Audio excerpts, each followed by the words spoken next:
What's the race industry that you talk about? Oh, heavens, there's so many of them. There's the NAACP, which once played a very important role. But one of the problems with any institution that has one goal is that once they've achieved that goal, they don't say, all right, folks, we'll have a going out of business ceremony. They have to go on.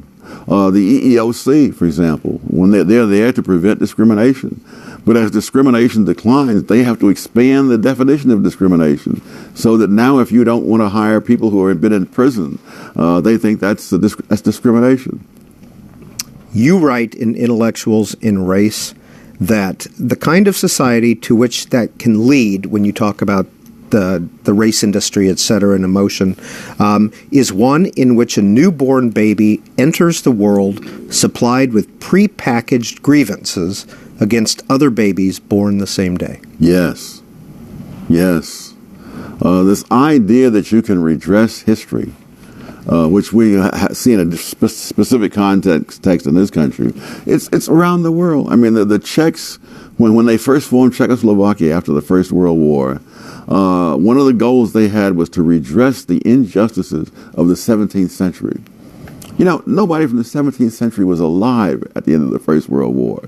And so and they tried to take this out by having policies that would favor the Czechs over the Germans and so on.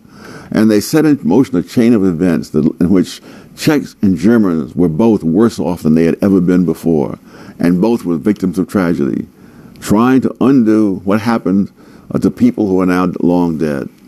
Do we have policies in this country that are formed the same way? Oh, yes.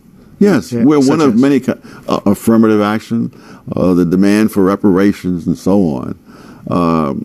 One of the sad things is that we talk in this country as if slavery was something unique to the United States or to blacks and whites. And in point of fact, slavery was one of the oldest institutions among human beings. They go back as far as there is recorded history. And in every single part of the world, Polynesians enslaved other Polynesians.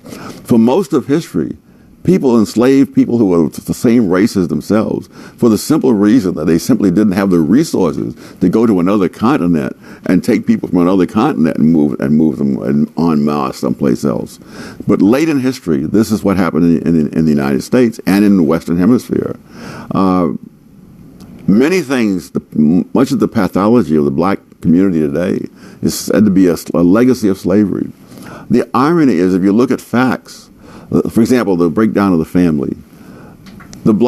Most black kids grew up in homes with two parents under slavery itself and for generations thereafter.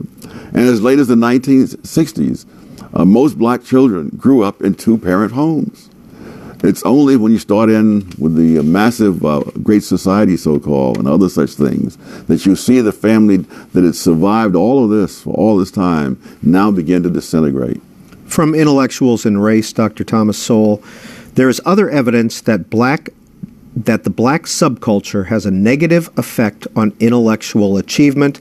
In other words, brighter black students do not perform as well in settings where there are many other black students around them, contrary to the theory that what is needed in educational institutions is some larger critical mass of black students. Yes.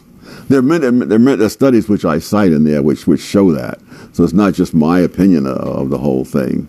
One of the studies I did many years ago was of a school, Dunbar High School in Washington, which was a very outstanding all-black academic institution.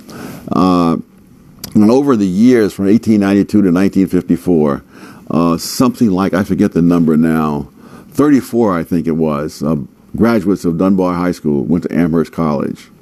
Very few at any given time, so there was never a critical mass, so-called, there. 3/4 of these kids graduated, and of those who graduated, more than 1/4 were Phi Beta Kappas. So clearly, you don't need a critical mass. They never had anything resembling a critical mass. What you need is a good educational background and the absence of people who would distract you from what the real purpose of the college is.